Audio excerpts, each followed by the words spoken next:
Muy buenas noches a todos.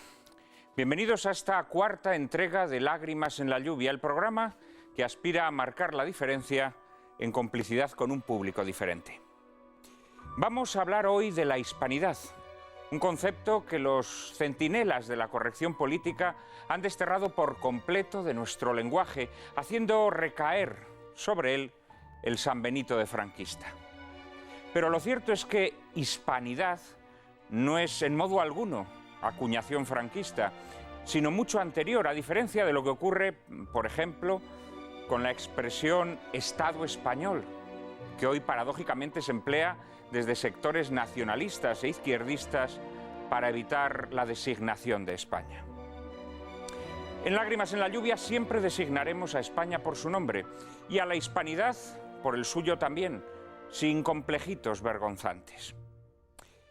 ¿Y qué se entiende por hispanidad?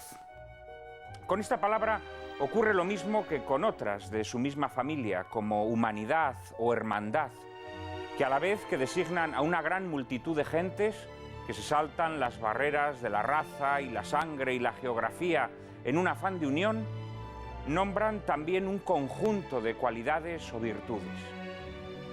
Hispanidad significa, en primer lugar, el conjunto de todos los pueblos de cultura y origen hispánico diseminados por el mundo, y expresa, en segundo lugar, el conjunto de cualidades que distinguen del resto de las naciones del mundo a los pueblos de estirpe y cultura hispánica.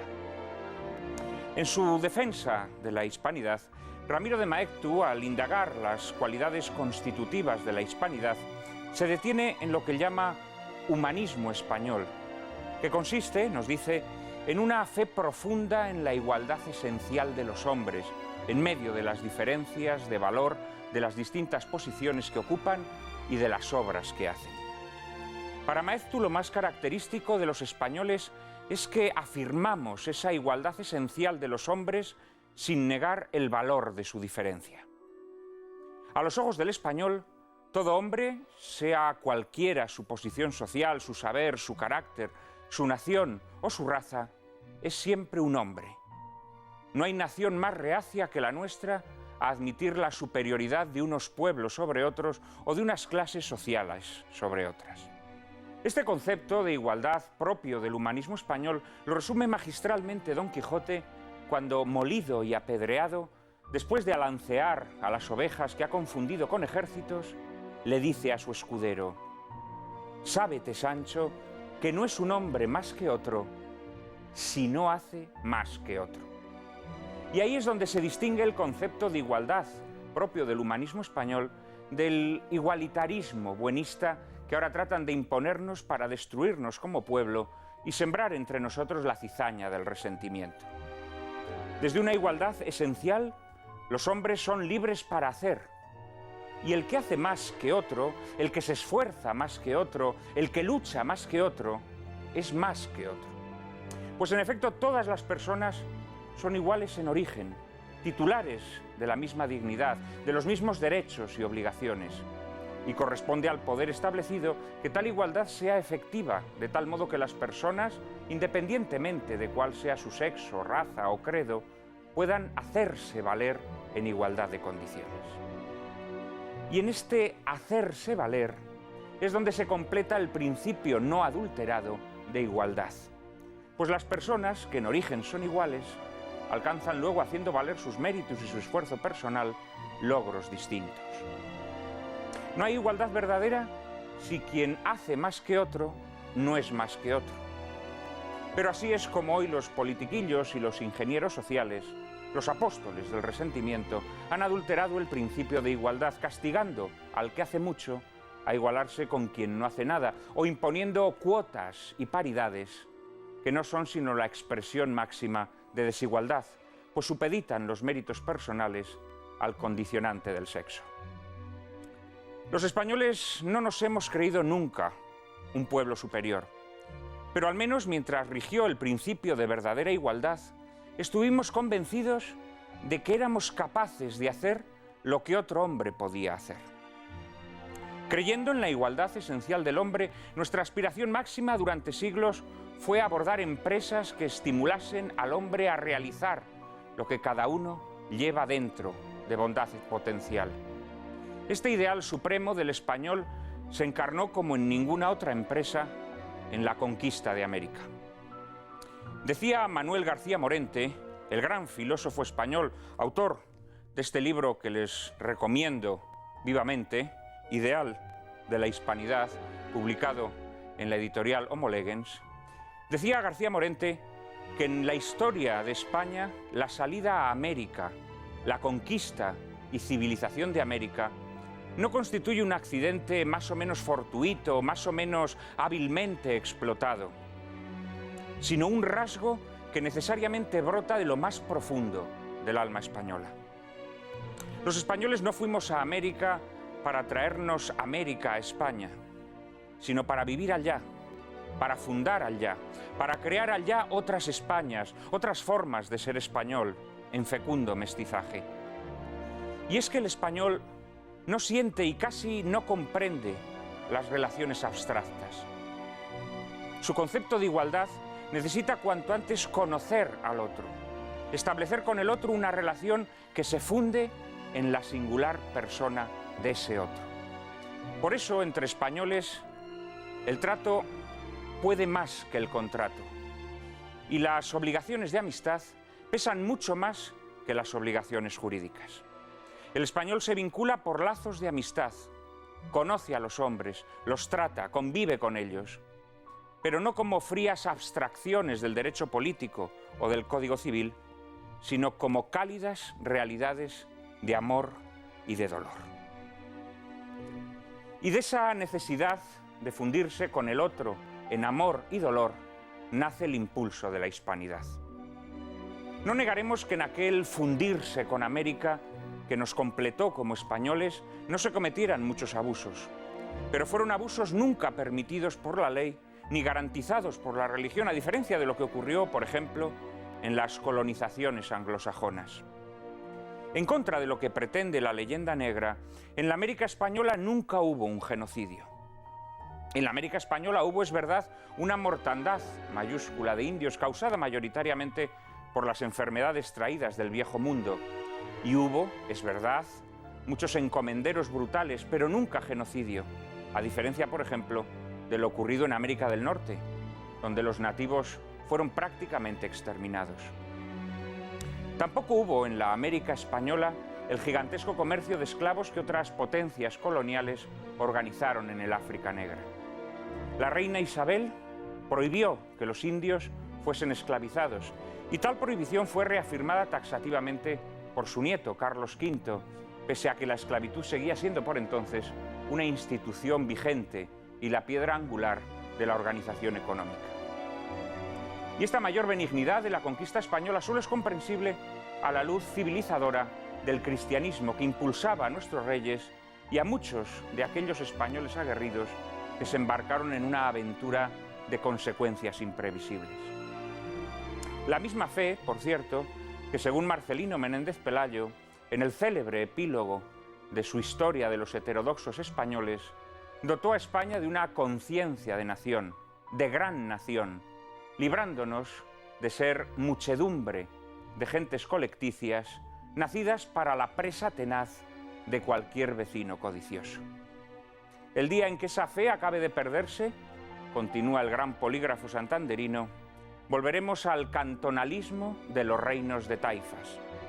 A este término vamos caminando más o menos apresuradamente, y ciego será quien no lo vea. Profético, don Marcelino. Hoy no tenemos entre nosotros a Menéndez Pelayo, pero el cuarteto que nos acompañará después de la película es de Órdago. Dos historiadores de grandísimo prestigio, Alfonso Bullón de Mendoza y Fernando García de Cortázar, un escritor y periodista bien conocido por los asiduos de Intereconomía, José Javier Esparza, y un gran jurista, Miguel Ayuso, que ya vino en otra ocasión a nuestro programa. El debate será suculento, pero antes, María Cárcava les presenta la película que lo ilustrará. Muy buenas noches. La película que vamos a ver a continuación lleva por título Capitán de Castilla. Es de 1947 y su director es el norteamericano Henry King, que dirige a Tyrone Power, con quien llegó a trabajar hasta en 11 ocasiones distintas, con títulos tan populares como El Cisne Negro, Fiesta, Chicago o El Príncipe de los Zorros. El guión corrió a cargo de Lamar Trotti, que adaptaba así la primera parte de la novela homónima de Samuel Sheila Barger, un bestseller de la época. El reparto de esta superproducción incluye a Jan Peters en el papel principal femenino e incluye en papeles secundarios suculentos a Lee Jacob, John Sutton o César Romero interpretando a Hernán Cortés. La acción se desarrollará en el siglo XVI a caballo entre Jaén, Cuba y México, esbozando el paisaje de un país, España, que comenzaba a dominar el mundo ante la mirada aletargada de una Europa envejecida y de una América emergente. El film tiene una ambientación sobria, aunque no exenta de colorismo, envuelta en un halo trágico muy característico en su director King. El tratamiento fotográfico está casi tan cuidado como la banda sonora, de la que se encargó notabilísimamente Alfred Newman y que, por cierto, le valió al film una nominación a los Oscar. Como curiosidad, añadir que los exteriores fueron rodados en México y que era la séptima película en la que colaboraban juntos protagonista y director. Prepárense para pasar un buen rato siendo cómplices de las traiciones, amores encendidos, oscuras venganzas y caballerescos lances en defensa del honor que les proponemos esta noche.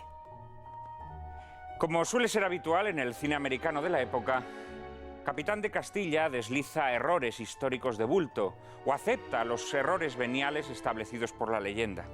Así, por ejemplo, Cortés nunca quemó sus naves para impedir que sus hombres pudieran volverse a Cuba, sino que agujereó su casco. Quizá el más pintoresco de todos los errores de la película que a continuación van a ver consiste en llamar insistentemente Santa Hermandad a la Inquisición, cuando, como de todos es sabido, la Santa Hermandad fue un cuerpo de gente armada pagada por los concejos para vigilar los caminos y perseguir criminales. Tampoco se priva Capitán de Castilla de propalar ciertas exageraciones o patrañas urdidas por la leyenda negra. Así, verán que en la película aparece un indio reducido a la esclavitud, lo que las leyes de Indias prohibían taxativamente. Y como no podía ser de otra manera, la Inquisición es retratada al modo caricaturesco al que estamos acostumbrados. Sin pretender justificar los métodos inquisitoriales, tampoco evangélicos, conviene precisar que en sus más de 3 siglos de existencia, la crueldad de la Inquisición española no fue comparable a la de episodios como las persecuciones de católicos durante los reinados de Enrique VIII e Isabel I de Inglaterra, o como las matanzas anabaptistas en Alemania y Holanda, o como las hogueras de Calvino en Suiza.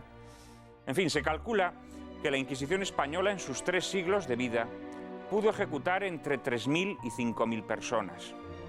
En la Alemania protestante, por ejemplo, bajo la acusación de brujería, murieron en la hoguera 25.000 mujeres. Pero como reza el refrán, unos tienen la fama y otros cardan la lana. La fama de la gesta americana no ha podido quitárnosla ni siquiera la leyenda negra. Y aquí Henry King se rinde ante ella con su habitual buen hacer, propio del artesano que completó una filmografía de más de 100 películas dentro de la línea del clasicismo. Capitán de Castilla se encuentra desde luego entre las mejores, al lado de Las nieves del Kilimanjaro, La canción de Bernadette, Tierra de audaces o Almas en la hoguera.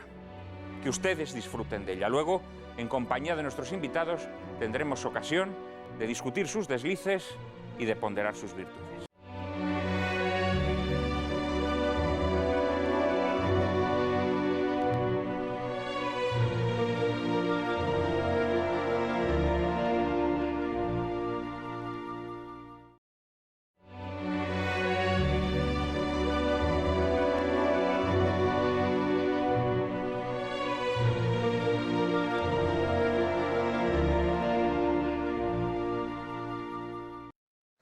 Bien, y ahí van las huestes de Cortés a encontrarse con Moctezuma, que durante toda la película, y así ocurrió en la realidad histórica, que quizás sea una de las pocas realidades históricas que se respetan, se hizo mucho de desear antes de propiciar un encuentro con los españoles, que se adentraban en sus posesiones. Bueno, la verdad es que en esta última semana, María Cárcava, hemos tenido muchísima comunicación de nuestros espectadores.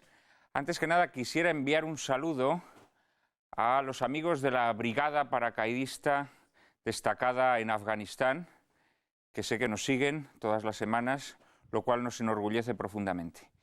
Ya sabéis que nuestro correo electrónico está a vuestra disposición y, por supuesto, cualquier comentario que venga de personas tan valientes como vosotros será muy, muy bien recibido.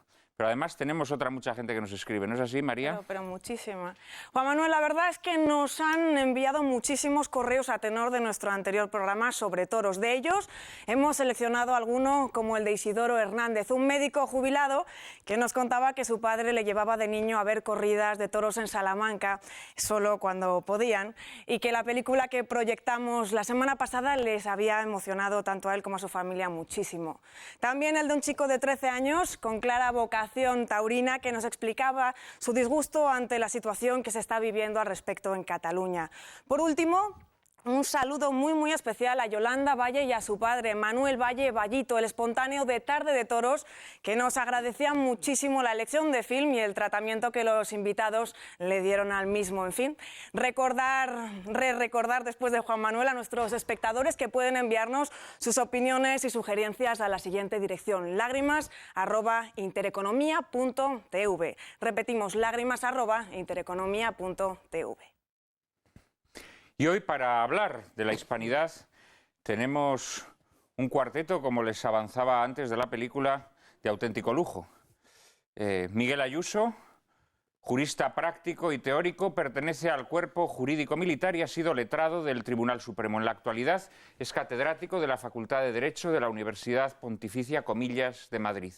Dirige la revista Verbo, de formación cívica y acción cultural según el derecho natural y cristiano, y es presidente de la Unión Internacional de Juristas Católicos.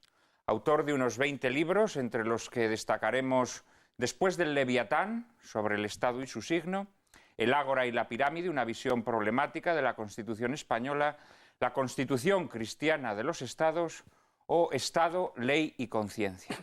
Miguel, bienvenido otra vez a Lágrimas en la Lluvia. Muchas gracias, Es un placer tenerte de nuevo entre nosotros. Fernando García de Cortázar, jesuita y catedrático de Historia Contemporánea de la Universidad de Deusto, es director de las fundaciones Vocento y 2 de Mayo y autor de más de 50 libros en los que ha conjugado sensibilidad literaria, rigor científico y grandes dotes de divulgador. Entre sus obras de mayor éxito se cuentan Breve Historia de España, un auténtico bestseller, Historia de España desde el arte, con la que obtuvo el Premio Nacional de Historia, Los mitos de la historia de España o Los perdedores de la historia de España. En su último libro, que tengo entre mis manos, Leer España, cuenta la historia de nuestro país ayudándose del testimonio de los grandes escritores de nuestra literatura, que la vivieron en carne propia. Alfonso Bullón de Mendoza es catedrático de Historia Contemporánea de la Universidad CEU San Pablo y director del Instituto CEU de Estudios Históricos. Premio Europeo Philips para jóvenes científicos e inventores, Premio Ejército de Investigación y académico correspondiente de la Real Academia de la Historia, de la Academia Portuguesa de Historia y de la Real Academia Sevillana de Buenas Letras. Director de la revista Aportes. Entre sus obras podemos destacar La Primera Guerra Carlista, Auge y Ocaso de Don Carlos, El Alcázar de Toledo en colaboración con Luis Togores, Amor y Nobleza en las Postrimerías del Antiguo Régimen y José Calvo Sotelo, de cuyas obras completas ha sido editor. Por último, está también con nosotros José Javier Esparza, escritor, ha ejercido el periodismo en sus más diversas expresiones, desde la crítica de televisión para los diarios del Grupo Vocento hasta la dirección de programas radiofónicos y televisivos. En la actualidad colabora en diversas publicaciones del Grupo Intereconomía y dirige y presenta junto a Pilar García Lagranja y Eduardo García Serrano el telediario de esta casa. Entre sus obras de divulgación histórica destacaremos La Gesta Española, España épica, en donde trata los asuntos que hoy nos traen aquí, El terror rojo en España, La gran aventura del Reino de Asturias o El libro negro de Carrillo. Es también autor de brillantes ensayos como Los 8 pecados capitales del arte contemporáneo o el reciente En busca de la derecha perdida, y de novelas como El dolor y la muerte, ambas integradas en una trilogía titulada El fin de los tiempos. Muchas gracias a todos por vuestra presencia, es un inmenso placer. El placer es nuestro, colectivo además. Sospecho que mientras veías la película veía que alguno de vosotros se rebullía en el asiento, muy especialmente nuestro querido Miguel Ayuso, a quien yo creo que algunos extremos de la película le han molestado bastante. ¿Pretendes que abra el fuego? Sí, pretendo que abras el fuego. Con mucho gusto. A ver cómo puedo resumirlo de una manera sintética. Yo creo que esto es la visión de la leyenda negra en clave de la democracia cristiana. Digamos, como pequeña provocación. ¿Por qué? Porque, digamos, desde un ángulo superficial, visto desde la corteza, pues efectivamente todo es relativamente blando. Tyrone Power es un capitán blandito. El fraile es incluso un fraile precursor del ecumenismo, diciéndole a Cortés que no derribe los ídolos, reprochándole que los haya derribado y veniendo a decir que ya se caerán solos. Y en realidad... Bueno, no, ahí eres un poquito tergiversador. Lo que dices es que no hay que derribarlos a cañonazos.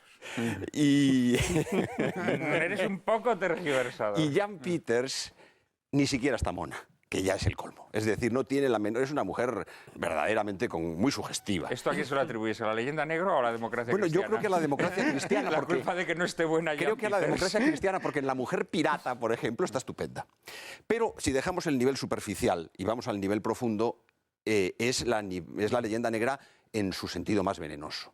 Más venenoso, que pasa mucho más naturalmente a partir de una apariencia templada, incluso dulce. Eso se ve en el tema de la Inquisición, cuyo tratamiento es repugnante, sobre todo habida cuenta del carácter verdaderamente popular que tuvo la Inquisición en España. El grito, viva la Inquisición, muera la policía, es un grito popular todavía en el siglo XIX.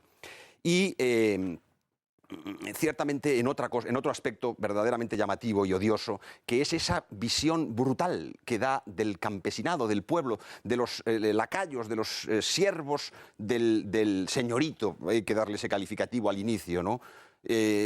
A mí me parece que esta es si se me permite como provocación inicial, me parece que esta es la síntesis. Esparza, sé que también ha habido cosas de la peli, también te veía rebullir en el asiento, incómodo. Podrías bien decir, ha habido cosas de la película que incluso me han gustado. Porque, bueno, yo luego destacaré algunos méritos de la película. Yo, desde el punto de vista cinematográfico, no me considero apto para juzgar. Es decir, es una película entretenida, pero desde mi punto de vista plantea demasiado tarde las cosas importantes. Coincido prácticamente con todo lo que ha dicho Miguel, incluido lo de la democracia cristiana. Pero en lo que yo estaba reflexionando permanentemente cuando la veía es ¿por qué demonios no hay en el cine español reciente, en fin, pongamos reciente, los últimos 35 años, una película que pueda hablar abiertamente de estas cosas? Es tremendo. Bueno, si hablase abiertamente, como te puedes imaginar, la visión que se da aquí de la Inquisición sería, la podríamos considerar incluso ñoña comparada con lo que una película que es española, que hoy se expresase abiertamente. Claro, estaba pensando, según la veía, por ejemplo, la única película española de tema, digamos, descubrimiento, conquista, etcétera, de los últimos años, es La espantosa El Dorado de Saura, abundantemente sobrefinanciada con fondos públicos para el quinto centenario del descubrimiento. Una película que cuenta la historia de Lope de Aguirre, muchísimo peor que Werner Herzog, sin su brillantez, y tratando en cada uno de los fotogramas, y son muchos, de dejar lo más hondo posible la imagen de la España histórica. Tenemos un verdadero problema. Así que, ¿cómo vamos a criticar a los americanos, que al fin y al cabo, a los norteamericanos, son ajenos, ¿verdad?, cuando nosotros no hemos sido capaces de hacer nada mínimamente digno de uno de los mayores acontecimientos de la historia universal, protagonizado por nosotros y echado a la basura por nosotros también? La relación de la cultura española contemporánea con el descubrimiento, conquista, evangelización de América siempre ha sido problemática. En tiempos de Franco también. En tiempos de Franco, en contra de lo que mucha gente se piensa, se hicieron muy pocas películas de asunto americano, ¿eh? Y de asunto falangista, y de asunto laboral. Sí, claro, claro. Se hicieron muy pocas películas de todo. No, se hicieron muchas películas. Lo que pasa es que existe una imagen muy distorsionada sobre el cine español de la época. O sea, vamos a ver, de tema americano, yo he estado mirando todas las posibles películas que se podían proyectar hoy en este programa y realmente te llevas grandes sorpresas. Orduña ha hecho un par. Orduña hizo Alba de América. Sí. Florian Rey hizo La nao capitana. Y a partir de ahí...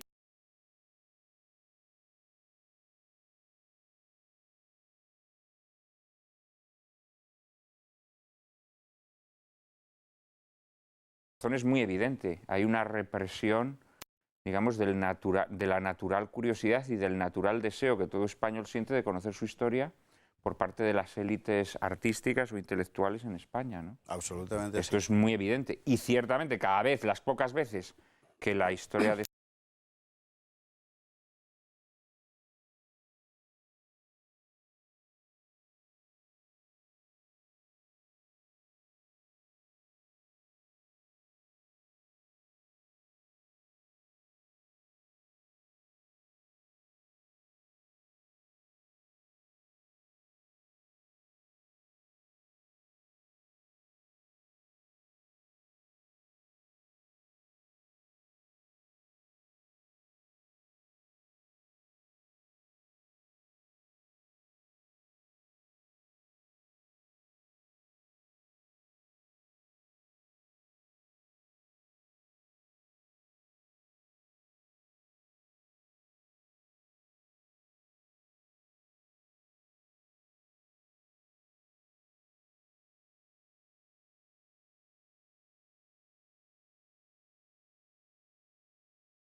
En las casas donde hay abusos de este estilo, poner a los novios bajo un depósito judicial y dejar que se puedan expresar con libertad. Y en los matrimonios de disenso en América, matrimonios notoriamente desiguales, en ocasiones, ningún padre puede aducir que es que su hijo es de muy elevada condición y la otra contrayente lo contrario, porque eso no se admite. Es decir, ante la Iglesia son todos iguales, el amor expresa la libertad del hombre y la Inquisición garantiza que en lo que se llaman juicios de disenso en América, en el 90 y tantos % de las ocasiones, los que se quieren casar lo pueden hacer. Cambia precisamente cuando la Inquisición decae, cuando en el siglo XVIII impera la razón. Claro, ante la razón el amor no es razonable.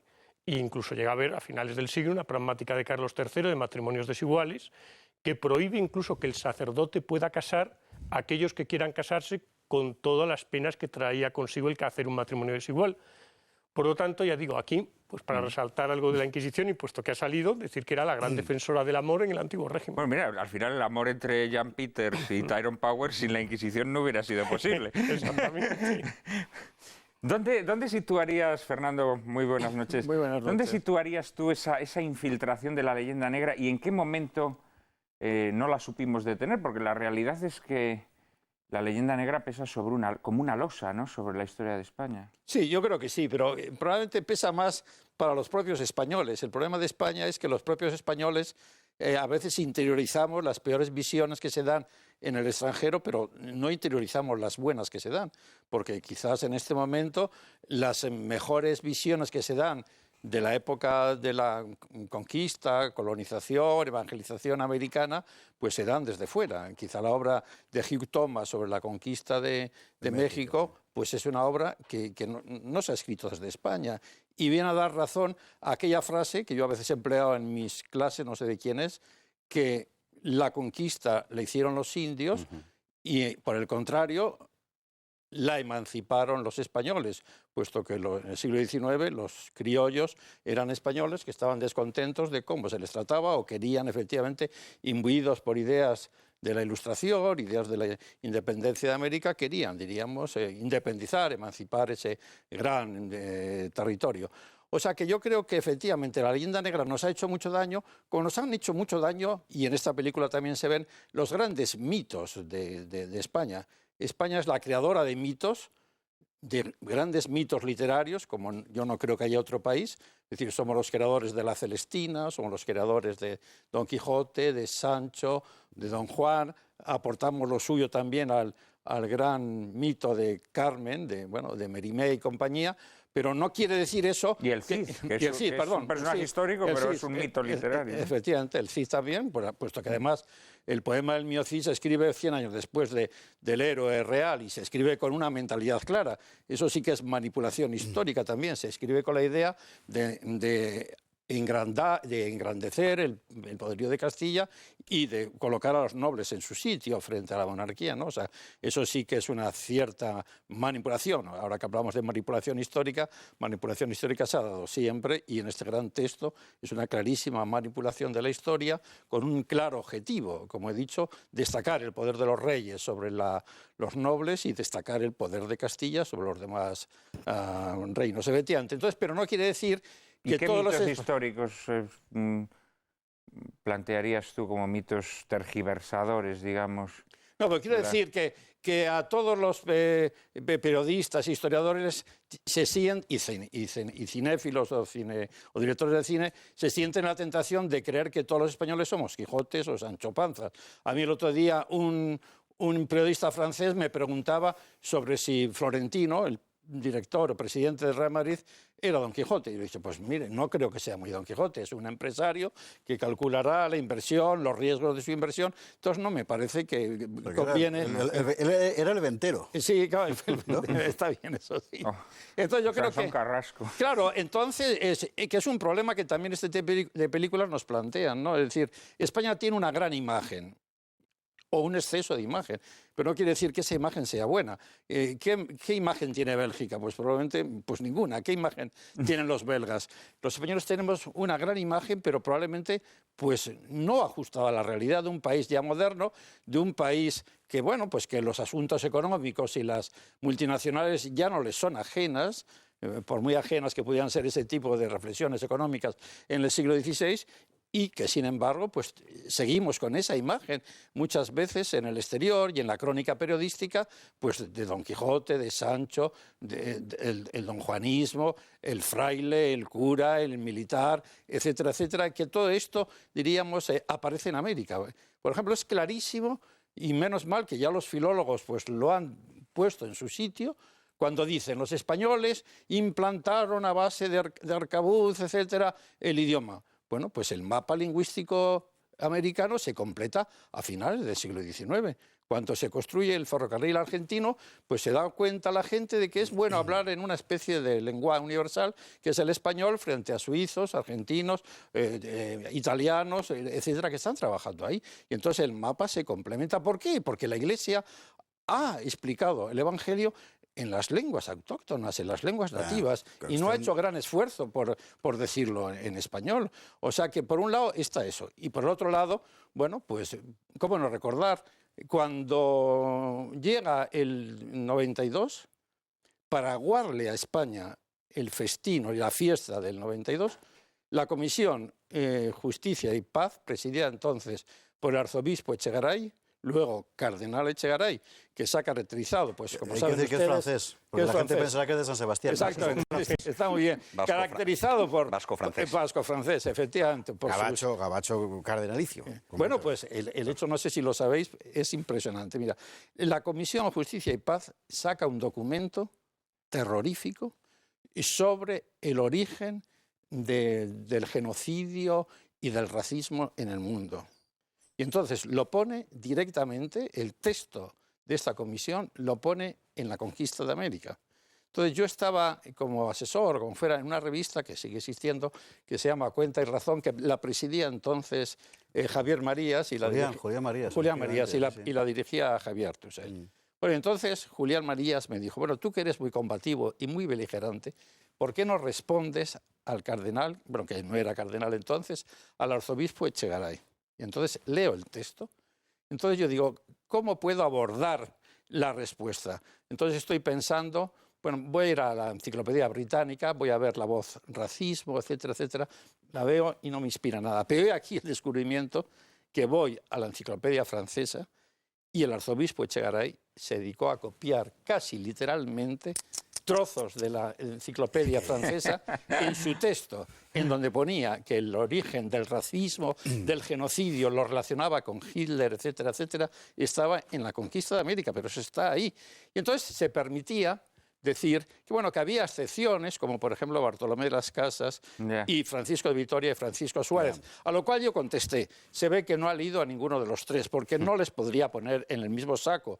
Al poco obispo de las Chiapas solo estuvo 7 meses, cuando la obligación de un obispo es residir en la diócesis, solo estuvo 7 meses en Chiapas, compararlo con la gran gloria filosófica de Vitoria o de Suárez. Este tema que ha sacado Fernando es muy interesante, porque claro, nosotros nos estamos dirigiendo ahora a 2, 3 generaciones de españoles que han sido educados en la convicción, 1, de que los españoles esclavizaron a los indios, 2, de que la Inquisición quemaba a los indios para que se convirtieran, 3, de que allí hubo un enorme genocidio de los que los responsables somos nosotros. Es interesante porque las 3 cosas son 3 falacias monumentales y, sin embargo, es la convicción generalizada. Que desde el punto de vista académico, cuando uno es honesto u honrado, por mejor decir, acepta como tales falsedades, pero que en el mundo del bachillerato, por ejemplo, cuando se enseña eso y no simplemente el coito, se siguen bueno, pero acordémonos la tontuna de las peticiones de perdón, pues etcétera, claro, en 1992. Por eso hay que explicar sin tregua una y otra vez. Bueno, y sobre todo hay que hacer una historia comparada. Aquí ya se ha dicho. Pero esto ha empapado totalmente la conciencia colectiva a ambos lados del océano. Me comentaba ayer un amigo argentino que venía de la Feria del Libro de Frankfurt, donde Argentina ha sido el país invitado, que en los discursos de los políticos, de la Kirchner y toda la patulea que tiene consigo, todos los discursos a la hora de evocar los orígenes de la literatura argentina, pues hablaban de los pueblos originarios, de las literaturas de los pueblos originarios, y automáticamente se pasaban a la influencia francesa e inglesa, ¿no? Es decir, es una cosa cosa impresionante. El que mató a los pueblos originarios fue el general Roca, es decir, son las independencias, son las repúblicas las que exterminaron a los indios. Eso es importante subrayarlo también, porque es una cosa que en España la mayor parte de la gente ignora 2 cosas fundamentales. Una, que por cierto en la película tampoco se ve, la conquista del imperio azteca y del imperio inca, no nos engañemos, sin las masas de decenas de miles de indios que ayudaron a los españoles, estaban hartos de los aztecas, porque estaban hasta el gorro, porque eran unos tiranos. Claro, pues eso fueron ellos. Esa es la verdadera liberación de América. La verdadera liberación de América es la llegada de los españoles con la fe católica. Quiero recordar una película que lamentablemente tiene 4 los derechos, que es Apocalipto, pero la compró Sogecable, en fin, cuya última escena es exactamente eso. Es decir, es la liberación de ellos. Pues fíjate, Apocalipto... Y la segunda, perdona Miguel, y la segunda cuestión es que la gran mortandad bélica de la población amerindia es sobre todo a partir de la independencia y con cifras realmente escalofriantes. Es decir, en las guerras civiles de Perú, nada más comenzar la emancipación, a partir de 1830 y tantos o una cosa así, estamos hablando de que mueren hasta 300.000 personas en 3 años, que es una auténtica locura de guerras civiles. En algunos territorios es que además hubo un plan preconcebido de exterminio. En Uruguay, por ejemplo. En Argentina, claro. Uruguay. Argentina mucho. No, yo iba a decir que Apocalipto es la contrafigura de esta película que hemos visto. Es verdad que el tema es alusivo solamente, está aludido, pero está con una gran fuerza. Está con una gran fuerza la terrible situación de la América precolombina y está insinuado con una elegancia y con la liberación de la llegada de los españoles. Y esa liberación es la hispanidad. Claro, la hispanidad fue exactamente eso, lo que comenzó en ese momento. Cuando llega el tipo con barbas en la canoa, ¿verdad? Y el indio acosado de repente ve que llega un tipo peligrosísimo, como decían que a las carabelas llamaban cerros, ¿no? los indios. Bueno, en un cerro, ¿no? Porque pensaban que eran montañas que se movían por el agua. Y a partir de ese momento comienza algo completamente único en la historia de la humanidad, tan único que el caso de nuestro emperador Carlos es el único que yo conozco en toda la historia de un soberano que en pleno auge de la conquista ordena detenerla hasta tener la certidumbre moral de que está obrando bien, que es lo que hace en la controversia de Valladolid, ¿no? Otra cosa que también, por supuesto, se ignora por completo en los... Luego vamos a hablar de ella, Sí. ¿Creéis entonces que el concepto de hispanidad es un concepto vigente o creéis que es un mito propio de épocas de la historia que conviene olvidar? Bueno, habría que separarlo... Perdón. No, bueno, antes quería plantear una cosa, y es que, por ejemplo, cuando todo el tema del aniversario del descubrimiento se empezó a hacer hincapié desde ciertas historiografías en que aquí había sido realmente en un descubrimiento sin un encuentro. Un encuentro, sí. Claro, encuentro pasaba por dar igualdad a las dos culturas que se encontraban y sobre todo por considerar que había una sola cultura americana cuando había, como se ha estado planteando, muchas distintas. Es decir, México no era azteca, como denuncia muy bien Vasconcelos en uno de sus libros. México estuvieron encantados, los mexicanos, los aztecas eran muy modernos y gran parte de los habitantes estuvo encantada de la española. También pasaba lo mismo en las zonas que habían ido ocupando los incas, es decir, que no hay un encuentro de culturas, sino que hay una cultura ya evolucionada, que sí es una síntesis de la cultura europea y además con la aportación de la cultura árabe, que es la que llevan allí los españoles, y que realmente no se puede pretender que la realidad que hoy en la América española, que es una realidad que habla español, que es todavía mayoritariamente católica y que tiene una cultura del mismo tipo que la nuestra, es anterior a la llegada de los españoles. Por tanto, hispanidad lo que ocurre es que, aparte de que tiene dos significados, simplemente el ámbito territorial en que se habla la lengua española, por así decirlo, lo comentamos o el ámbito, digamos, de aquello que caracteriza, aquello que caracteriza al ser español, que para un García Morente sería pues, el ideal del caballero cristiano. Claro, es un ideal que evidentemente hoy estaría en crisis, pues dado que lo que se está vendiendo a través de los medios de comunicación es ni caballeros ni distinta. cristianos. Claro, evidentemente. O sea, yo creo que es un concepto, plantea, por ejemplo, Cosgrau, un rector que fue a la Universidad de Valencia, en que la hispanidad siempre perenne, que es no tanto una cuestión de pasado, presente como de futuro. Y desde el punto de vista, el futuro de la hispanidad pues será un futuro preocupante de hacia dónde puede ir. Miguel, te veía hacer algunos gestos. A mí no me gusta el concepto de hispanidad. Me parece un concepto de sustitución que tuvo una componente positiva en el balance en el momento en que se forjó. Y eso es extraordinariamente importante y hay que reconocerlo. Pero que tiene sus límites. Y tiene sus límites desde mi punto de vista hacia el futuro sobre todo. Si me puedo explicar un poquito más, lo desarrollo. Vamos a ver, el concepto de hispanidad, en realidad, su forja, sabemos que lo has citado en la introducción, ¿verdad? Tenemos dos, aunque parece ser que el que utiliza el término es don Zacarías de Vizcarra y Arana, autor de un libro precioso, por cierto, llamado Vasconia Españolísima también, pero digamos los hombres a los que va unido la historia del concepto de hispanidad son Maeztu y Morente. Y Maeztu y Morente son dos personajes de algún modo no paralelos, no idénticos, sino convergentes. ¿En qué sentido?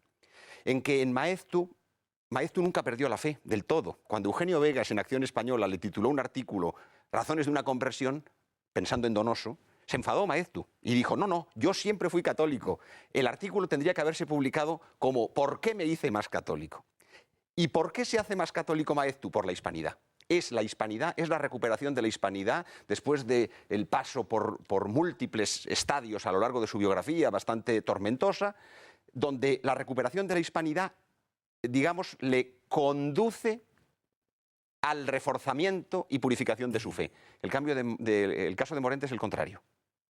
El caso de Morente es un intelectual kantiano, liberal, es un escéptico, es un agnóstico.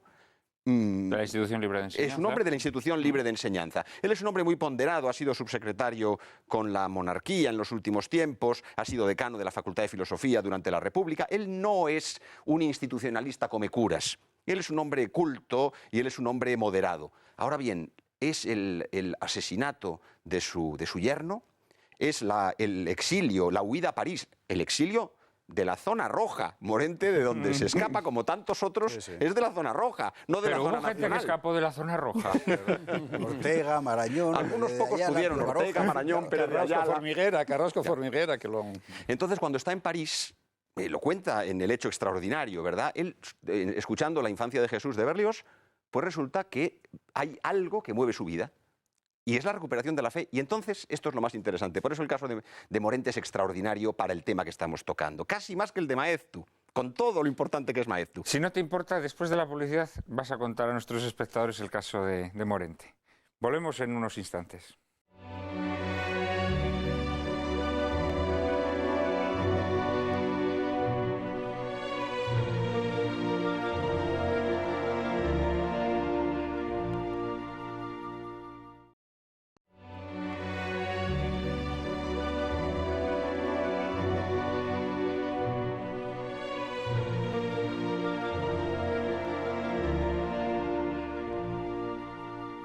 Muy buenas noches otra vez. Nos había dejado Miguel Ayuso con la curiosidad a flor de piel, narrándonos el proceso de conversión o de cambio de García Morente, como ejemplo también de esa convergencia desde situaciones distintas con Maeztu en torno al concepto de hispanidad, que nos decías que en realidad es un concepto que no te gusta porque es un concepto de sustitución. Y también supongo que nos vas a explicar sí. a qué es lo que sustituye. Adelante, por favor. No, lo que estaba diciendo era la convergencia del proceso de Maeztu, que es de la hispanidad a un reforzamiento de la fe, y el de Morente, que es el opuesto. Es de la recuperación de la fe a la afirmación de la hispanidad. Pero aquí es donde está lo significativo, porque Morente, cuando recupera la fe, terminará haciéndose sacerdote. Y, por cierto, Ortega le retirará el saludo, como hizo a Maeztu. Ortega era un miserable y el liberalismo español tiene estas cosas. Pero, en fin, esto daría para mucho más. Pero me encanta cuando sueltas el espolón así, como que no quiere la cosa. Ortega era un miserable. Ortega le dedicó a Maeztu en la primera edición de las Meditaciones sobre el Quijote y la retiró luego. Y cuando se encontraban en acción en la escalera de la casa donde estaban la Revista de Occidente y Acción Española durante la República, no le saludaba a Maeztu. Esto lo contaba Eugenio Vegas, que ha sido uno de mis maestros, lo contaba de ver a don Ramiro llegar a la tertulia de Acción Española agitado y decirle: ¿qué le pasa a usted, don Ramiro? Me he encontrado con Ortega. ¿Y qué ha pasado? Ni me ha saludado. Bueno, en fin, dejemos el asunto. Morente... Tenía visión de futuro, Ortega. Tenía visión de futuro. Y con Morente, que era una suerte de discípulo suyo, le retiró el saludo y se acabó. Murió Morente para la Revista de Occidente después de que se convirtió al catolicismo y se hizo sacerdote. Murió. No existe el Morente para ellos.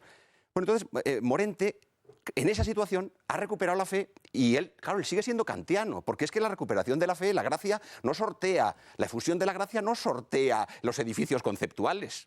Es decir, él sigue siendo kantiano. Incluso un kantiano puede salvarse. Incluso un kantiano. Por supuesto que te puede salvar. Incluso un kantiano puede salvarse. Un herderiano que... Él se da cuenta que tiene que cambiar, se da cuenta de que tiene que intentar hacer una síntesis de lo mejor, si es que había algo, de su pensamiento anterior con el tomismo y con la filosofía cristiana. Y a eso se dedica los últimos años de su vida. No lo consigue, muere antes. Pero lo que de una manera inmediata, límpida, transparente, es como si se acostó europeísta y se levanta antieuropeísta, tradicional y católico. La visión de la unidad católica como elemento central de la historia de España es inminente, súbita, fulminante. Ese es Morente. Y ese es el Morente final.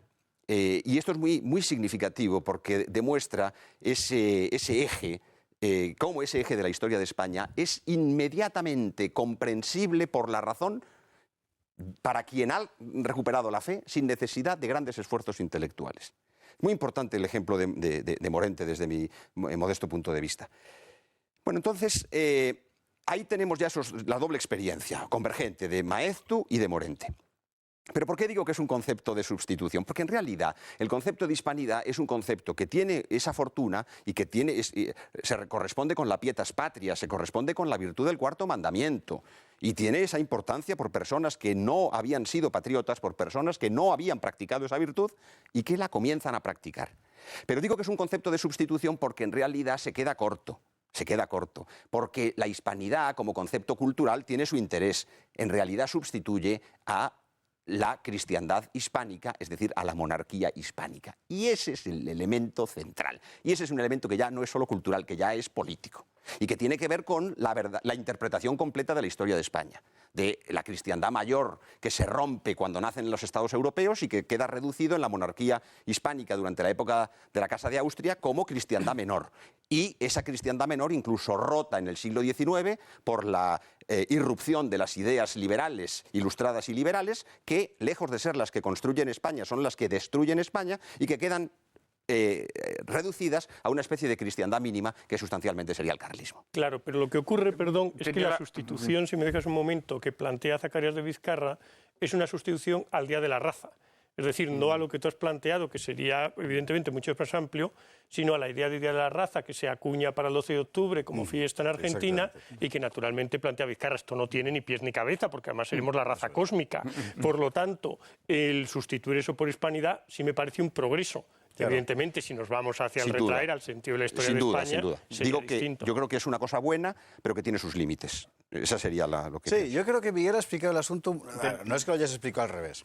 Lo que quiero decir es que lo que querría decir es que darle la dimensión positiva y eficaz al término sería justamente reconstruir el camino inverso. Y lo que ha contado Alfonso es literalmente como ocurrió, es decir, para Zacarías Vizcarra la hispanidad era una forma de ennoblecer y engrandecer algo que no dejaba de ser un capricho caciquil, ¿verdad?, de los políticos argentinos, que era lo del Día de la Raza, que era una cosa. Con la hispanidad se convierte en algo mucho mayor. Y tal vez hoy, para un país que ya ha dejado de ser socialmente cristiano, mejor dicho, que ya ha dejado de reconocerse en la catolicidad tradicional española, pues es más preciso decir esto, la hispanidad sí puede volver a ser un puente para reencontrar lo que fueron y para que no dejen de ser lo que fueron. Es que la hispanidad en un contexto como el de ahora, disolutorio, no tiene sentido apenas, porque la ideología liberal no puede entender la hispanidad sino el business. Pero no es la única ideología posible y además... Todo se puede y el socialismo lo único que ve en la hispanidad es una especie de lugares donde experimentar con movimientos subversivos y revolucionarios. Entonces, o bien carne de cañón para las empresas o bien carne de cañón para la revolución, es muy difícil que en unos esquemas ideológicos como los de las ideologías dominantes pueda haber espacio para la hispanidad. Claro, pero ¿quién ha hablado de las ideologías dominantes? No. Fernando. Bueno, yo creo que no tiene ningún sentido, sobre todo en la línea en que lo vivió Ramiro de Maeztu, que conoce el término, conoce a Zacarías de Vizcarra cuando era embajador en Argentina, y entonces, bueno, sobre todo, como ha dicho Alfonso, me parece estupendo que frente a la raza, que ya estaba en decadencia, pues dice, inventémonos otro tipo de fiesta.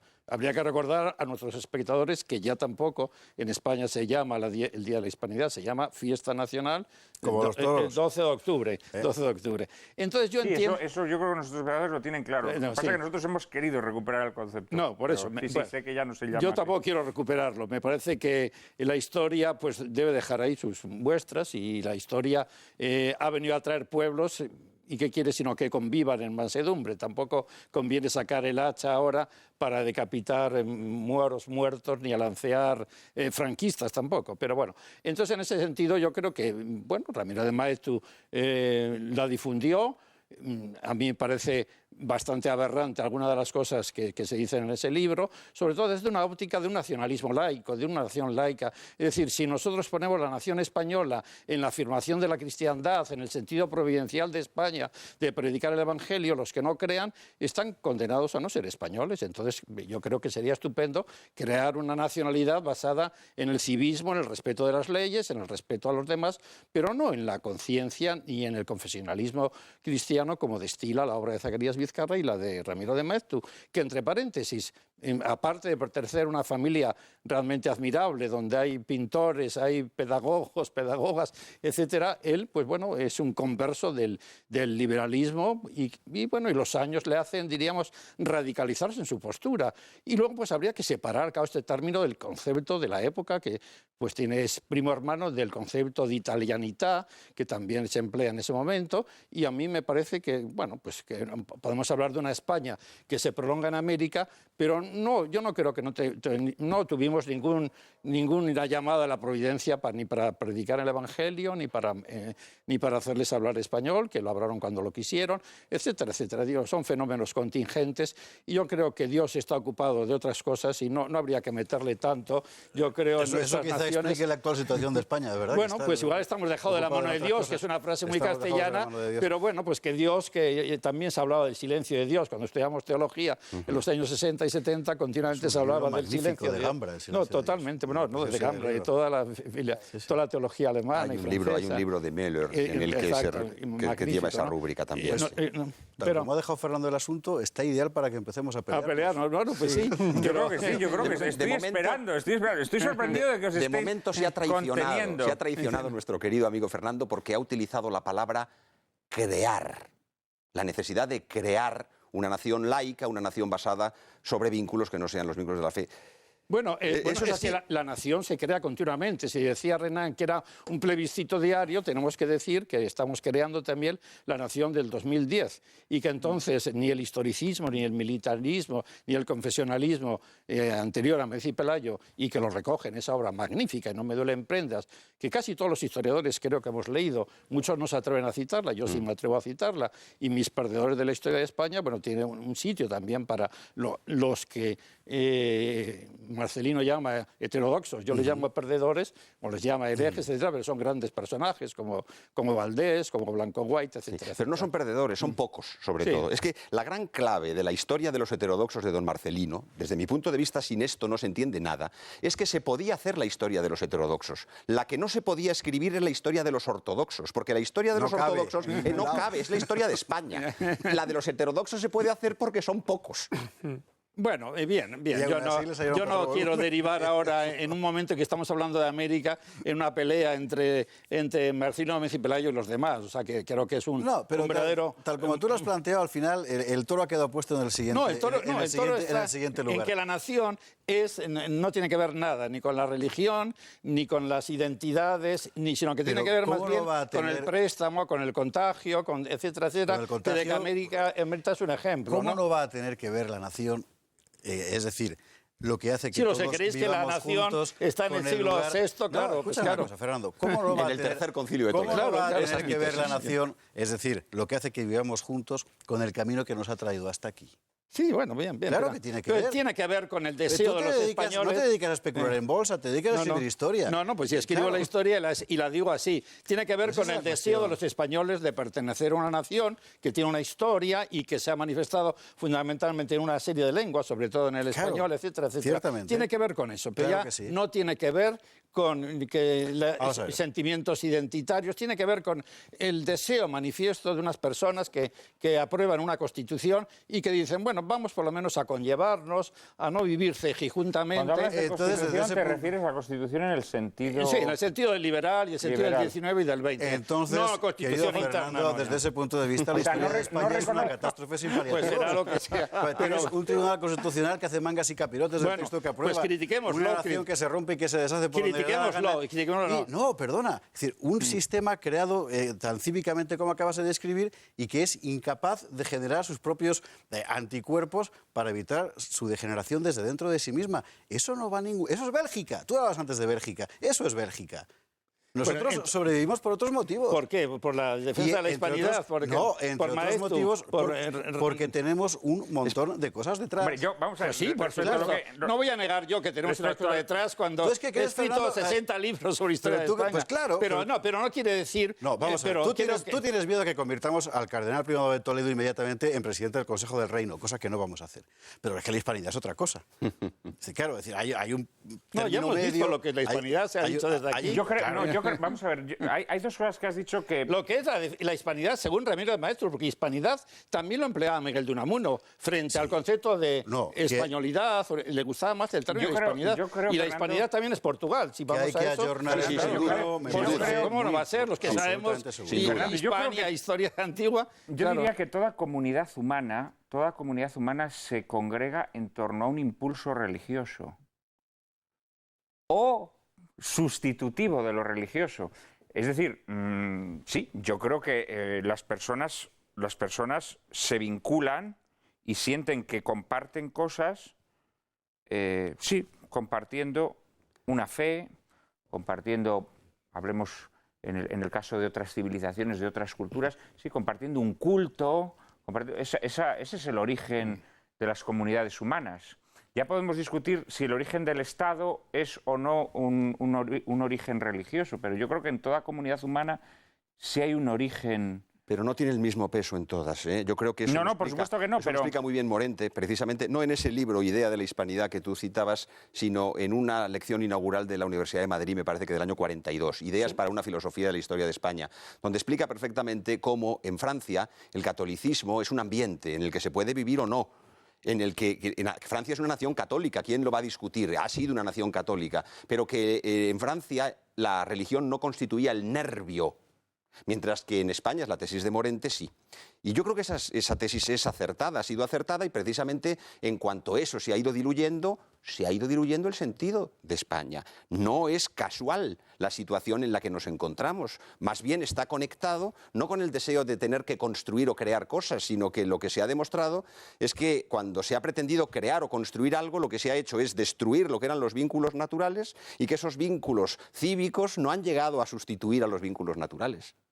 Bueno, no han llegado a sustituir porque efectivamente, pensemos en el 12 de octubre, probablemente la imagen religiosa de la fiesta del Pilar hace, diríamos, desvanecerse cualquier otra reflexión de una nación laica, de una fiesta nacional. Y porque realmente en España, desde el 19 y el 20, los símbolos laicos de la nación pues han luchado contra las expresiones o manifestaciones religiosas, muchas veces lanzadas o impulsadas desde un nacionalcatolicismo que efectivamente les han absorbido. Porque a veces es mucho más fácil explicar, como explicáis vosotros, que la nación es la identificación con un credo o con una religión, que la nación es la identificación pues con una constitución o con unas ideas de libertad y de igualdad que están ya en la Constitución francesa o están en la independencia de Estados Unidos, etcétera, etcétera. Bueno, como probablemente es mucho más fácil, y yo soy, ya se me ha presentado como se me ha presentado, soy cristiano practicante, es mucho más fácil probablemente explicar a un niño y enseñarle a un niño desde la óptica religiosa, utilizando ejemplos del niño Jesús, del Evangelio, etcétera, que es desde una óptica puramente laica. Yo entiendo que los padres agnósticos probablemente lo tienen mucho más difícil para Yo creo que no es más fácil, es verdad.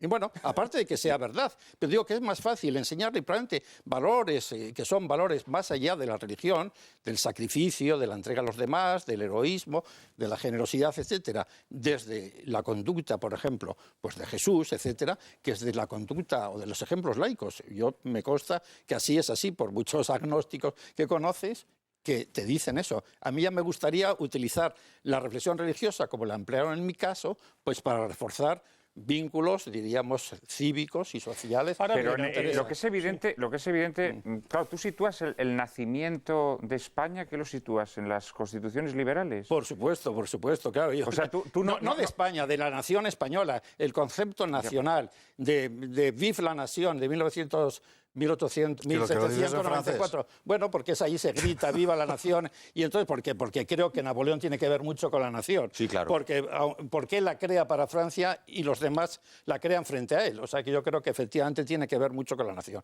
Con lo que no tiene que ver nada es con el Concilio de Toledo. O sea, no tiene que ver nada, porque la prueba es que además, cuando en el siglo XIX los liberales dicen viva la nación, y lo digo en castellano, los curas carlistas decían abajo la nación, viva la religión, porque efectivamente pensaban que la religión era algo que se ponía... Tienes que decir que los liberales es que los pueblos no son naciones, y Alfonso, Miguel. Es que los pueblos no son naciones, son tradiciones. La nación, en sentido revolucionario, que pretende convertirse en un concepto político identificado con el Estado, eso sí que es un invento del siglo XIX. Y eso es un desastre, eso es lo que ha destruido a los viejos pueblos. El desastre es lo que tenemos ahora y lo que efectivamente... Bueno, pero lo que tenemos ahora es consecuencia de ese proceso, ¿eh? Es un proceso que está directamente ligado con ello. Pero eso no es nacionalcatolicismo, lo que yo sostenía. No sé si lo que mis colegas, no me atrevo a hablar respecto de ellos.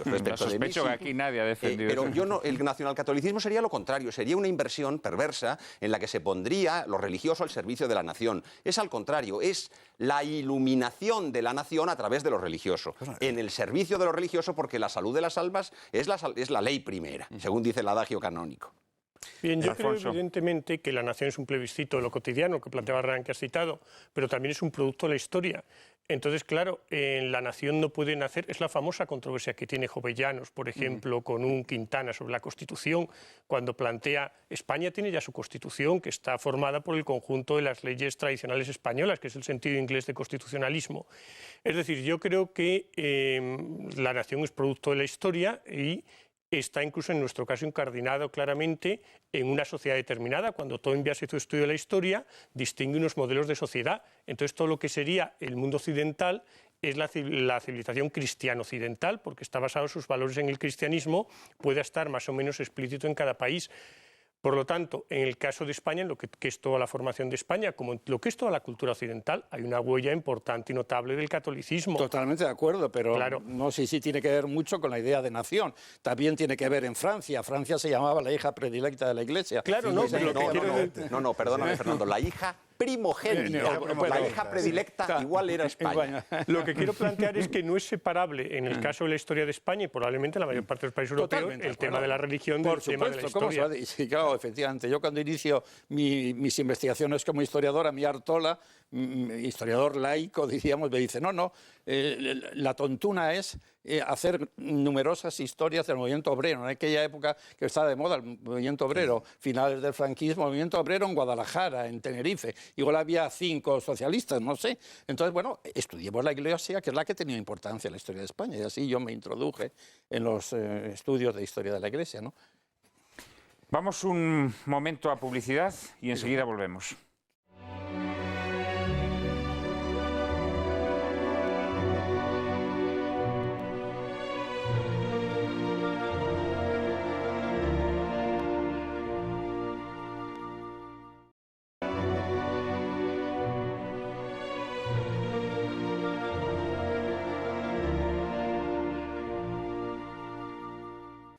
No se pueden imaginar nuestros espectadores las cosas tan interesantes que se discuten aquí en los intervalos publicitarios. Hemos hablado antes de temas que se desprenden del concepto de hispanidad y hemos terminado hablando de si la nación española nace con las constituciones liberales, si por el contrario tiene que ver con la religión compartida de los españoles durante muchos siglos, si lo religioso es constitutivo de lo español o si por lo contrario es contingente y accesorio.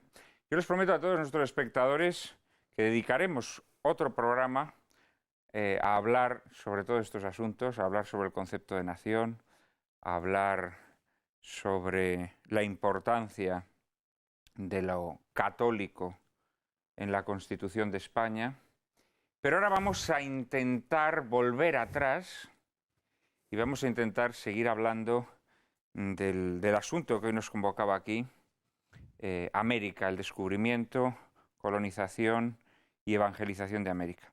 María Cárcava nos va a dar algunas notas sobre este aspecto último y, en este caso sí, fundamentalmente religioso. Vamos a ello. La gesta americana no se entiende si no se acepta que los españoles estaban imbuidos de una misión trascendente. No es posible hablar de conquista de América sin referirse a su evangelización. Lo primero que hicieron los españoles cuando pusieron los pies en América fue plantar una cruz en el suelo y lo siguieron haciendo en todos los lugares en los que se asentaban. Junto a los conquistadores hallamos siempre a uno o varios sacerdotes dominicos, franciscanos y jesuitas. Tomaban a los indios bajo su protección, fundaban iglesias, escuelas, hospederías y hospitales, hasta formar poblados bajo el nombre de reducciones, extendiéndose desde el norte de México hasta el Paraguay. La Iglesia se desplegó en el Nuevo Mundo al mismo tiempo que la conquista política, pero mantuvo una posición de independencia que le permitió actuar como conciencia y freno moral del poder político. Será la presión de los religiosos la que llevaría a redactar las sucesivas leyes de Indias y la que promovería los debates como la controversia de Valladolid que mencionaban antes nuestros invitados. La reina Isabel ordenó en su testamento a sus herederos que nunca cejaran en la labor de evangelizar a los indígenas, y que ese habría de ser el principal fin de la conquista. Y la verdad es que así fue. Aunque posteriormente afloraron conductas reprobables y violentas dictadas casi siempre por la avaricia, pero la Iglesia se encargó de corregir muchos de estos abusos, denunciándolos ante el poder civil. Y al margen de estos casos aislados, la Iglesia no cometió violencias para convertir a los indios. Las poblaciones indígenas abandonaron el paganismo porque en sus estructuras mentales la religión estaba ligada al orden político y derrumbado este, abandonaban sus cultos de origen porque ya no tenían sentido. Por eso la evangelización fue tan rápida. Los evangelizadores además propiciaron una labor revolucionaria en la época con la traducción del catecismo y de las escrituras a las más diversas lenguas indígenas, hecho que evidentemente favoreció la difusión de la nueva fe entre los nativos. Fernando, antes hablabas Hablabas de lo religioso como algo contingente. Sin embargo, ante una empresa como la conquista de América, es evidente que lo religioso es constitutivo. O sea, no se puede entender toda esta empresa que aborda España en ese momento sin referirnos, evidentemente. Sí, yo creo que sí, sobre todo desde el punto de vista, diríamos, de Isabel la Católica. Yo creo que en ella las ideas religiosas están muy presentes y es la gran obra de Castilla, porque eso habría que recordar a nuestros espectadores, ¿no? que es Castilla y no es Aragón y en cierta medida no es España. Es la corona de Castilla la que tiene como labor suya América, que eso también habría que recordar en un momento en que, por seguir la política de la corona de Aragón, Aragón y Castilla se meten en Europa, a Castilla le hubiera venido muchísimo mejor centrarse en América y abandonar cualquier epopeya o cualquier aventura pero luego imperial. Eso lo hace suyo, Carlos V, Bueno, los sucesores... lo hace desde el comienzo, pero digo que la que paga además el imperio y la que paga los platos rotos, diríamos, de Europa y de las conquistas de Europa es Castilla, que es donde además la corona puede poner impuestos y puede recaudar con más facilidad que en Aragón. O sea, por eso que habría que recordar que América está vinculada mucho más a Castilla que Castilla en un sentido grande, que también hay que recordar a nuestros espectadores que Castilla era Galicia, y era Asturias, y era el País Vasco, y era Andalucía, y eran pues las Castillas, ¿no? Pero por eso hay tanto nombre vasco, por ejemplo, en América. A mí me llama la atención y siempre protesto cuando voy a Argentina y entonces pues levantan un monumento al vasco Juan de Garay. Bueno, pues es al castellano natural del País Vasco, bueno, que tampoco se llamaba País Vasco entonces, se llamaba Señorío de Vizcaya, se llamaba Guipúzcoa, etcétera, etcétera. O hay que recordar las cartas que escribe Elcano, que a los nacionalistas les tienen que sacar sarpullidos cuando se encuentran en el Escorial, las cartas de Juan Sebastián Elcano, y pone: un castellano de Guipúzcoa, Juan Sebastián Elcano, que es de ese pueblocito tan maravilloso y bonito de Guetaria, el gran comedor actualmente del País Vasco, y firmaba así sus cartas, porque él era un castellano. Eso habría que recordar ahora, que tenemos muy claro quizás el mapa de las 17 autonomías y no tenemos el mapa natural de buena parte de la historia de España. Entonces, Castilla, eso sí, yo creo que Isabel la Católica... Claro, después, a miles y miles de kilómetros, yo no voy a pensar que el conquistador... También podríamos recordar, y al hilo de esta película lo recordamos, qué tipo de gente fue también a la conquista, ¿no? Pues muchos hombres buscando fortuna, muchos hombres que se escapan incluso de la ley en España, etcétera, etcétera. Entonces, quizás pues en muchos de ellos no está claro ese pensamiento y la metrópoli está muy lejos, quizás para intervenir. Pero y también en muchos casos, bueno... admirables. Frailes y clérigos.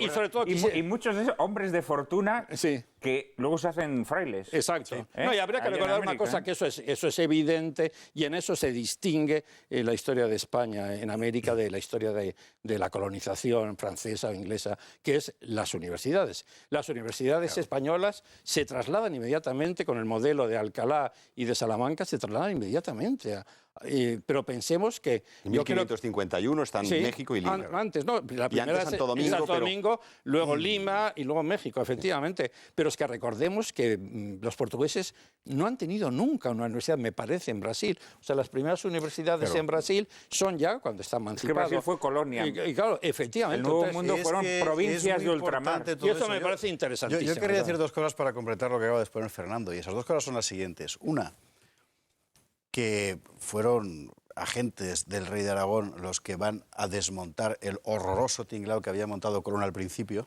y gracias a eso es posible hacer un tipo de colonización distinto, porque los primeros años fueron una catástrofe. Y dos, que precisamente lo que hacen es un tipo de colonización que no tiene nada que ver con lo que se estaba haciendo en Europa y con lo que habían empezado a hacer los portugueses en África. Y así se crea una forma nueva de estar en América, que es una forma típicamente española, castellana si quieres, pero ya digo, introducida por dos agentes del rey Aragón, valenciano uno y catalán el otro, creo recordar, ¿no? Y a partir de ahí comienza una concepción completamente diferente que lleva muy pocos años después a que se prohíba el paso de penados a América. Cosa que es verdad, en la película me ha llamado la atención, ¿no? Ellos se imaginan la conquista, los norteamericanos quiero decir, la conquista de América como hicieron ellos la suya. No, No. Se prohibió. Y además hay que recordar, poquísima gente, es decir, en todo el siglo XVI, si yo no recuerdo mal, en el archivo de Indias aparecen 200.000 personas, nada más. Es poquísima gente, comparado con las poblaciones que había allí autóctonas, ¿no? Es una concepción completamente diferente del hecho colonial. No son colonias propiamente dichas. Y el enorme aparato jurídico que empieza a desarrollarse a partir de entonces, enorme para la época y para los estados de la época, creo que precisamente lo atestigua. Eso es lo que hace que tenga un valor.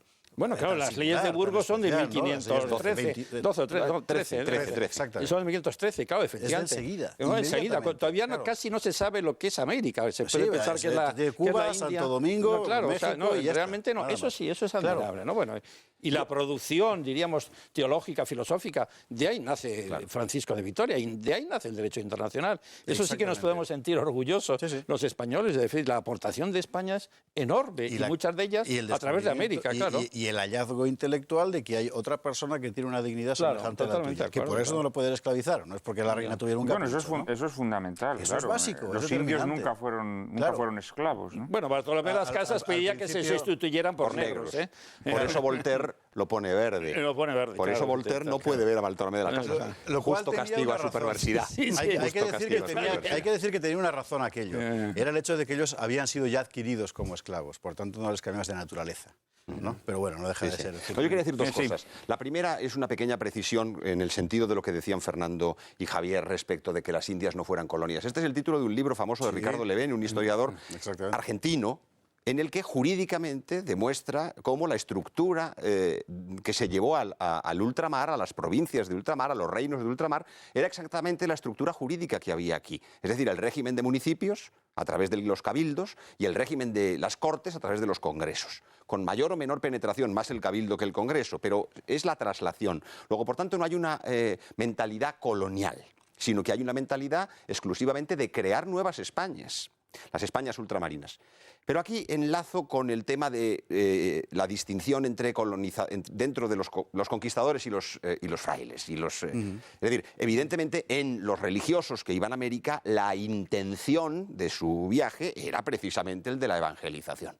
No se puede pretender que la intención primaria de quienes iban a América como conquistadores fuera la evangelización. Creo que esto sería absurdo sostenerlo. Lo que ocurre es que mejores o peores, pecadores o muy pecadores, eran católicos, vivían en una concepción comunitaria de la existencia regida por la religión católica, de tal manera que cuando obraban en América, con todos sus defectos, actuaban como católicos.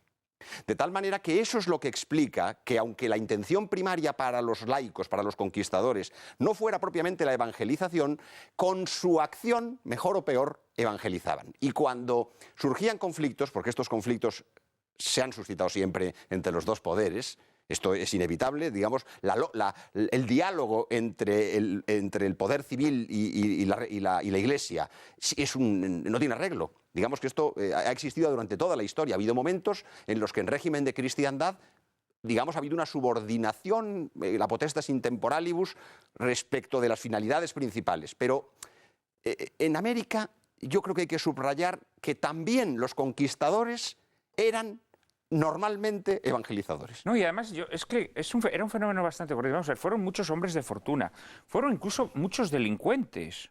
El caso de Tyrone Power en la película que hemos visto, huye de la Inquisición. Había mucha gente que huía de la justicia, se embarcaba, se iba a América huyendo de la justicia.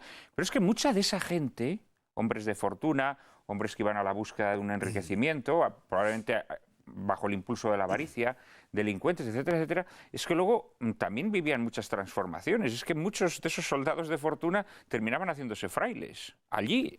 Eso cuenta Bernal Díaz del Castillo concretamente, de todos los que conquistan. Es que eso es un fenómeno, con Cortés, es un fenómeno real. La lista es realmente llamativa. Efectivamente, la de los hombres de Cortés, ¿no? Sí, sí. O sea, que quiero decir que ahí pasó algo también, o sea, que efectivamente participaban de una visión especial de la vida, ¿no? Alfonso.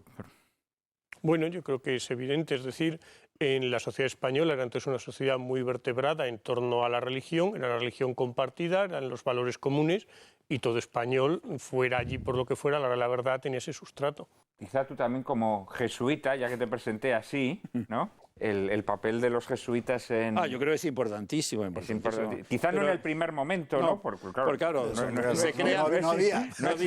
Primero son los dominicos. Claro, en 1511 está ya Montesinos diciendo lo que decía sobre el indio y la importancia que tenía, etcétera. O sea, son los dominicos, pero ya efectivamente a partir de 1550, 50 y tanto, ya los jesuitas están ahí, porque algunos jesuitas importantes se van con los portugueses, que es el caso de Francisco Javier. Ignacio de Loyola destaca a un íntimo amigo suyo, que es Francisco Javier, una persona a la cual él quería mucho, y lo destaca con los portugueses. Por eso Javier aparece como un santo portugués. O sea, yo me acuerdo con el motivo del 5º centenario del nacimiento de Francisco Javier, que ha sido ahora, pues yo fui el comisario nombrado por el gobierno del PP y luego confirmado por el gobierno del Partido Socialista de las celebraciones del 5º centenario de Javier. Y entonces mi misión era ir a Lisboa para decirles a los portugueses que no era un santo portugués, sino que era un santo español. Y también pero que se lo dejábamos un ratito. Sí, lo dejábamos un rato, sí, efectivamente. Bueno, puede ser el caso mismo de Colón, bueno, que probablemente, ciertamente, yo creo, con bastante probabilidad, no sería quizás español. Y, es que eso no es importante. No es importante, efectivamente. Porque la nacionalidad, aquí volveríamos a la nacionalidad. No es importante porque es el rey el que... Bueno, pero ahí no es la nación, sino que es el rey el que le dice. Pero es que te cuesta reconocerlo porque te sale la nación de nuevo. Bueno, me sale la nación en el sentido latino. De natural, como sabes, la nación en ese sentido era la patria chica, ¿no? Como la patria. Prácticamente hasta el siglo XVIII, con los ilustrados, es más bien la patria pequeña. Pero lo vemos en el Quijote y lo vemos en todos los textos, ¿no? De nación vizcaíno. No quiere decir que le gustaría a los nacionalistas que hubiera una nación en Vizcaya, ¿verdad? Sino que era que habían nacido en Vizcaya, ¿no? Efectivamente. Pues entonces yo creo que efectivamente los jesuitas, y yo creo que el invento de las reducciones del Paraguay es emocionantísimo. O sea, eso sí que es, ¿cómo llamarle?, ¿no? Un presocialismo. Realmente es un modelo en la historia de las ideas y en la historia del pensamiento incluso político admirable. Pero yo entiendo que no eran todo reducciones al estilo de los jesuitas que han pasado a la historia con las reducciones del Paraguay. Yo creo que ese es un modelo, por eso han tenido tal fama muchas veces incluso fuera de España. Hay obras de teatro, como sabemos, sobre las reducciones del Paraguay, ¿no? Que hicieron todo, hicieron una música maravillosa, hicieron pues todo, sí. Bueno, y la célebre película de La Misión, ¿no? Sí. Que es una... Pero vamos, yo sí pienso que la colonización la colonización española de América tiene unos rasgos constitutivos evidentes. A mí, por ejemplo, resulta muy sorprendente que en un momento en el que la esclavitud, era la institución sobre la que se fundamentaba la economía, ¿no? Realmente, eso es muy importante. Tú imagínate el golpe psicológico que debió de ser para un vencedor allí, que de repente le dijeran, no puedes hacer esclavos. ¿Por qué? O sea, todo el mundo tiene esclavos. Desde que recuerda el tiempo, todo vencedor ha hecho esclavo al vencido. Yo acabo de ganar. ¿Y por qué no puedo tener esclavos? No, porque la reina, ¿quién es? Debió de ser un golpe psicológico extraordinario. No nos podemos hacer una idea porque estamos viviendo en el siglo que vivimos. No, pero hay que pensar frente a los tradicionalistas que cualquier tiempo pasado fue peor. O sea, que los historiadores... Aquí todo el mundo lleva asco a sus sardinas y son sardinas en lata todas ellas. No son en lata, no. Pero esto es una novedad revolucionaria. Yo esto lo comparo, sinceramente... O sea, que es distinto el derecho de manumisión del derecho de sindicación. Es decir, la humanidad ha progresado. Y efectivamente, la pena de muerte que ha existido en multitud de países, ahora empieza a ser... Fernando García de Cortázar acaba de decir que la humanidad ha progresado gracias a Isabel la Católica. No, he dicho sí, es lo que ha dicho. Sí es verdad que es algo... O sea, es algo... Yo, el testamento ese de Isabel la Católica creo que es un documento, pues no sé, como la carta de San Pablo a Filemón, ¿no? En la que le pide que acoja a Onésimo como un hermano, no como esclavo. O sea, si hay un avance humano... Yo creo que sí. O sea, ahí descubres, no sé, como una persona que tiene una hay acontecimientos que nos dicen también lo contrario. Claro, es decir, es que la hoja estamos a 70 años del Holocausto, estamos a menos de 70 años del Holocausto. Es decir, la hoja del progreso moral es como la hoja de temperaturas de un enfermo. Pretender que es creciente y que es asintótico, eso es la ilusión de la Ilustración y es falso. Y cuando Fukuyama dice el final de la historia, yo le rebatí a Fukuyama diciendo no, la historia no puede haber terminado porque hay muchísima parte de esta humanidad que está condenada, como diría Bartolomé de las Casas para los indios de su época, está condenada a morir antes de tiempo, ¿no? Efectivamente, entonces tiene que haber una historia que redima a esas zonas de África, de América Española. La historia termina cuando se completa el número de los elegidos, querido padre García de Cortázar. Es decir, que cuando se completa el número de los elegidos es cuando se produce la segunda venida. Entonces nos tiene que decir desde el Valle de Josafat, a ver. Hay muchas cuestiones muy novedosas. Hemos mencionado esta de los indios. La presencia española no tiene nada que ver en los territorios americanos, no tiene nada que ver con las presencias de otras potencias. Es decir, la forma en la que los españoles se asientan allí... Pero eso estoy totalmente de acuerdo, como cuando dicen que España es un país violento. Menos violento que Francia o que Inglaterra. Pero habría que hacer una historia comparada de lo que supuso, diríamos, la dinastía Hannover en la implantación, diríamos, del Imperio Británico, o las guerras de religión en Francia, o la actitud de Enrique VIII, María Tudor, Isabel I, etcétera, etcétera. Claro, por supuesto. Una sola noche, la noche de San Bartolomé, ¿verdad? Tuvo más víctimas que toda la Inquisición. Claro, eso más de 300 años. Pero claro, aquí hemos visto a Hernán Cortés con su intérprete, que es la Malinche en la película. Bueno, eso también es una cosa insólita. No, y un personajazo, en ningún otro... La Malinche, un personajazo. En ninguna otra dominación europea hubiera sido concebible que un caudillo de la dominación... Hay que recordar a doña Marina, que es el nombre, perdona Miguel, el nombre que era el nombre que le daban a la Malinche, que era una esclava que los padres de ella, aztecas, habían vendido a los mayas. Los padres la habían vendido cuando tuvo un hermano varón, ¿verdad? Y a estos mayas la entregan a su vez a Cortés como objeto, como regalo, cuando llega. Es que la realidad del mundo americano era esa, ¿eh? Tenemos que dejarlo aquí, lamentablemente. Tenemos que suspender. Cada día dura menos. No hay que pedir. Yo lo que pediría a nuestros invitados es que volviesen a estar aquí el día que hablemos de la nación española, en donde seguramente tendremos ocasión de seguir comprobando sus disensiones. Pero que no esté solo yo, Alfonso está, a medias está conmigo, yo creo, ¿no? Alfonso ha estado ahí. De historia contemporánea no puede decir. Y Javier tampoco del todo, ¿eh? Un pasito adelante y un pasito atrás. No, el que decididamente está en contra es nuestro amigo Ayuso. Ha sido un placer y un gran honor teneros a todos hoy aquí. Y ciertamente os cito a que sigáis viniendo a Lágrimas en la Lluvia. Muchas gracias y muchas gracias a todos nuestros espectadores por acompañarnos. Después de la publicidad les diremos de lo que tratará el próximo programa.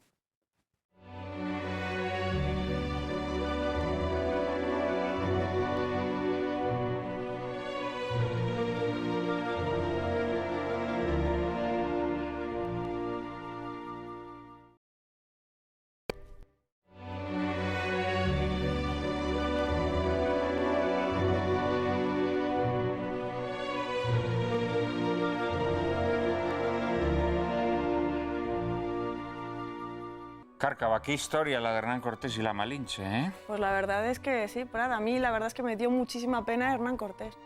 No, Hernán Cortés le causó muchos disgustos esa relación, pero la amaba de veras, ¿eh? Aunque en la película apenas se nos ha insinuado. Sin embargo, tú fíjate, a mí me recuerdas un poco a la Malinche. ¿Por qué? ¿Eh? Te ruego encarecidamente eres tan buena intérprete como ella. Yo cada vez que necesito que alguien traduzca mis palabras al inglés, inmediatamente echo mano de Cárcava, que tiene un conocimiento del inglés mejor que el que yo tengo del español. Qué bien que el jefe me eche un cumplido. Claro que sí. En fin, nos veremos la próxima semana, en la que les ofreceremos un programa dedicado a analizar las degeneraciones del noble arte de la política. La corrupción, las manipulaciones mediáticas y también los posibles antídotos con una política que sea regenerada desde abajo. Analizaremos también el fenómeno de los Tea Parties que tantos ríos de tinta está haciendo correr en los últimos meses. Y que la verdad es que tan cabreados tiene a los progres del orbe entero. También vamos a ilustrar nuestro debate con una extraordinaria, divertida y emocionante película del maestro Frank Capra, Juan Nadie, protagonizada por Gary Cooper y Barbara Stanwyck, en la que un hombre ingenuo es utilizado con fines poco nobles en una campaña política. No se la pierdan. Ya saben que a partir de ahora no podrán llorar lamentando que la televisión es un desierto de la inteligencia y el buen gusto. Ahora ya pueden refrescarse en el oasis que cada viernes les brinda lágrimas en la lluvia. Todos los viernes a las 10 de la noche, aquí, en Intereconomía Televisión.